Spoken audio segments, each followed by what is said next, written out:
오늘은 미주신경성 실신으로 이제 치료하려고 내원한 16살 중학교 3학년 남자아이 이야기를 좀 해보겠습니다. 이 친구 증상은 어릴 때부터 일단 어지러움증이 좀 있는 친구였는데 최근에 2번 실신을 했다고 합니다. 그래서 그것 때문에 이제 병원에 가서 이거 왜 그렇지 하고 이제 검사를 받았더니 미주신경성 실신이라고 진단을 받아가지고 이제 자꾸 어지러움증을 호소하거나 실신하거나 이런 증상이 생기다 보니까 치료를 해야 되는데 병원 쪽에서 마땅한 치료 방법이 없다 보니까 이제 찾다 이제 저희 한의원을 찾아오게 된 거였어요. 자, 먼저 미주신경성 실신이랑 기립성 저혈압이랑 증상은 비슷한데 무슨 차이가 있나?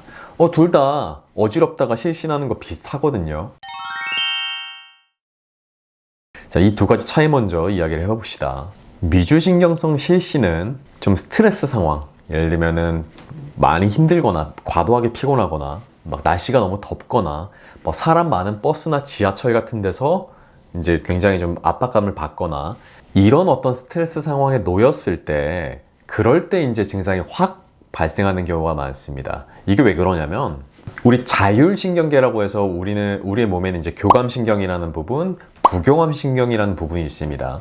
이 두 가지가 서로 조화를 이루면서 가게 되는데 이 두 가지를 간단하게 먼저 설명을 드리자면 교감신경은 마치 자동차에서 엑셀 밟는 것 같아요. 우리 몸을 약간 흥분시키고 업시키고 우리가 뭐 긴장하거나 막 화나거나 이럴 때 교감신경이 확 이제 올라오는 이제 상황이라고 생각하면 되고요.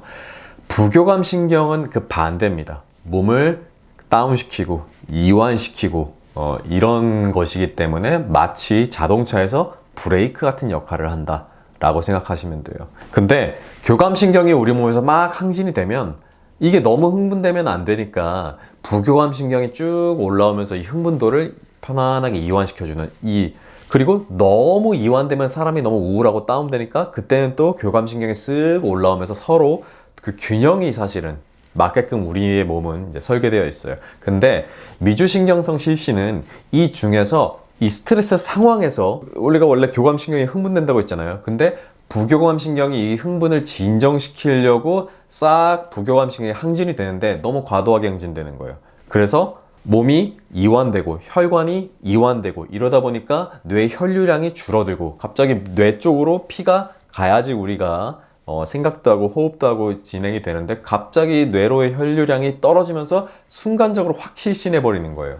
그래서 이거는 뇌의 혈류량이 줄어드는 건 맞는데 그 원인이 부교감신경이 갑작스럽게 항진되면서 과도하게 항진되면서 나타나는 겁니다. 자, 그럼 기립성 저혈압은 뭐냐? 기립성 저혈압은 앉았다 일어날 때 보통 어지럽다라고 얘기하는 거 우리가 기립성 저혈압이라고 하는데 우리가 앉아있어요. 이렇게 앉아있으면 혈액이 지금 여기 머물러 있잖아요. 근데 갑자기 우리가 확 일어난다고 생각해 보세요. 그러면 중력 때문에 혈액은 여기에 있고 몸만 확 올라가는 겁니다. 그러면 혈액이 순간적으로 따라서 올라가야 돼요. 이 뇌까지. 그런데 그렇지 못하는 경우가 생깁니다.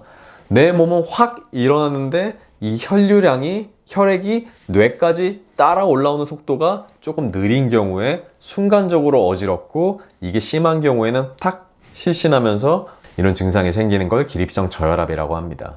이런 생각을 해볼 수도 있어요. 그러면 스트레스를 받는 상황은 누구에게나 동일한데 그럼 어떤 사람에게는 미주신경성 실신이라는 증상이 생겨버리고 어떤 사람은 또 아무렇지도 않고 그럼 왜 그럴까? 그게 궁금하죠. 정말 왜 그럴까? 근데 이 부분에서는 체질적인 요인이 작용한다라는 거를 기억하셔야 됩니다. 첫 번째, 자율신경계에 이상이 생긴 사람이 있습니다. 아까 자율신경계는 앞서서 말한 교감신경과 부교감신경을 통칭해서 얘기하는 거고 이 두 가지가 서로 균형을 이루면서 우리의 시스템이 이제 진행이 되는 거예요. 그래서 우리가 너무 흥분하지도 않도록 너무 다운되지도 않도록 몸의 밸런스를 맞춰주는 역할을 이 자율신경이 하게 되는데 이 자율신경이 조금 문제가 생긴 사람들이 있습니다. 이런 사람들은 자 생각해 보세요. 외부에서 스트레스를 받았어요. 그러면 교감신경이 팍 올라가요 원래. 그러면 그때 우리의 부교감신경은 너무 흥분하지 마, 좀 침착해 라고 하면서 부교감신경이 쭉 올라오면서 흥분된 교감신경을 싹 낮춰줘야 되는데 이게 안 된다는 얘기예요. 그럼 이걸 다른 말로 설명하면 뭐냐? 외부 스트레스, 외부 자극에 그런 저항력이 좀 약한 사람이다 라고 표현할 수 있어요. 이걸 조금 더 쉽게 얘기하면 우리가 외부 어떤 자극에 내가 대응하는 힘을 뭐라고 하죠? 면역력이라고 하잖아요. 크게 봐서 면역력이 좀 약해진 사람도 여기에 포함된다고 생각할 수 있습니다. 두 번째는 심혈이 부족하다라고 표현을 합니다. 뭐 풀어서 얘기하면 심장의 혈액이 부족하다, 즉 전체적인 혈액량이 좀 부족한 사람이 있어요. 체질적으로 혈액량이 원래 심혈이 부족한 사람도 있고, 아니면 너무 과도하게 에너지를 소모하거나 과로를 하거나 스트레스를 받거나 이러면 우리가 몸이 피가 마른다라고 표현하는 것처럼 혈액이 소모가 많이 되는데, 이러면서도 나타날 수는 있습니다. 이처럼 심혈이 부족한 이런 체질이 아무래도 이런 증상들이 나타나기가 쉬운 겁니다. 자, 혈액 부족하다는 얘기를 얘기했으니까 제가 여기서 조금만 더 부연 설명을 해보자면, 미주신경성 실신을 갖고 있는 사람들은 대부분 다 기립성 저혈압을 갖고 있어요. 자, 아까 얘기한 기립성 저혈압이 얘기했었는데, 혈액이 부족한 우리가 그 기립성 저혈압이 생기기가 굉장히 쉽거든요. 그러니까 기본적으로 혈액이 부족한 사람은 기립성 저혈압을 가지고 있고, 그리고 미주신경성 실신이 발생하기 되게 좋은 몸 상태다 라고 생각하시면 됩니다. 자, 그럼 치료는 어떻게 하냐? 방금 제가 두 가지 문제점을 얘기했잖아요. 체질적인 문제점. 바로 그 두 가지를 해결해 주는 겁니다. 고장난 자율신경계를 정상화시킨다. 조금 더 우리가 알아듣기 쉬운 말로 하면 외부 자극에 대한 저항력을 높인다. 즉 면역력을 좀 회복하도록 도와준다. 이렇게 하면 좀 이해가 쉽죠. 자, 두 번째, 혈액이 자꾸 부족하다고 얘기했잖아요. 그래서 부족한 혈액을 보충해 준다. 이게 어떻게 보면 치료의 큰 방향성이라고 생각하시면 됩니다. 다시 이 중학교 3학년 남자아이 이제로 돌아오겠습니다. 이 아이가 최근에 2번 실신해서 쓰러졌잖아요. 그러다 보니까 이제 어머님이 어릴 적부터 얘가 원래 어지러움이 있었는데 그냥 남들 어지러운 거 있으니까 이거는 뭐 치료 안 해도 되겠지, 뭐 크면 나아지겠지 이렇게 생각하고 있으셨던 거예요. 그러다가 갑자기 다 큰 학생이, 뭐 중학생 다 컸나? 그런데 중학생 아들이 갑자기 실신을 하니까 깜짝 놀란 거잖아요. 그래서 이제 부랴부랴 치료를 찾아온 건데, 역시나 이제 이 아이를 이제 진단을 해보니까, 진맥을 해보니까 맥이 굉장히 가늘어요. 맥이 가늘다는 거는 쉽게 얘기하면 혈액이 부족하기 때문이에요.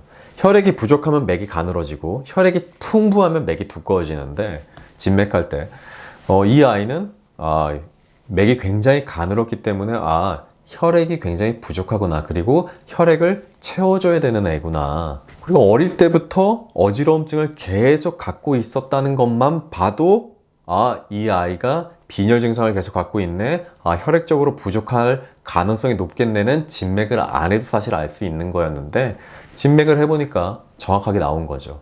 그래서 이 친구는 혈액을 보충해주는 방향, 그리고 면역력, 외부 자극에 대한 어떤 저항력을 높여주는 방향으로 한약을 처방하게 됩니다. 총 3달 처방했는데 첫 달에는 좀 어지러운 정도는 좀 줄어들었다고 했어요. 그런데 이 아이의 특징적인 증상은 뭐냐면, 갑자기 앉았다가 확 세게 일어나 버리면 시야가 깜깜해지거나 아니면 귀가 안 들리거나 이런 증상이 같이 동반됐었거든요. 그게 뭐예요? 머리로 혈액이 공급이 안 되니까 눈도 안 보이고 귀도 안 보이는 거예요, 순간적으로. 그런데 이런 증상들은 아직 있다라고 얘기를 하더라고요. 그래서 혈액을 보충해 주는 건 맞는데 이 아이 같은 경우엔 더 강하게 보충을 좀 해줘야겠구나 라고 생각을 해서 2달째부터는 혈액을 보강해 주는 좀 특수한 약재들을 써서 처방을 했어요. 그랬더니 2달 후에 왔을 때 그간 있었던 증상들은 앉았다 세게 일어나면 확 어지러워지거나 앞이 까매지거나 이랬는데, 이런 증상들이 전혀 없어졌다. 거의 없어졌다. 그래서 학생이 굉장히 만족스러워했고, 부모님도 굉장히 걱정했었는데 굉장히 편안해 했고, 그래서 증상이 그래도 이제 100% 나은 건 아니니까 이제 3달째 약을 먹였고, 그 다음에 증상 확인했을 때 특별한 증상 없어서 그러면은 일단 한약 중단하고 조금 지켜보고 증상이 있으면 다시 치료하자 라고 하면서 치료를 마무리했던 그런 케이스입니다.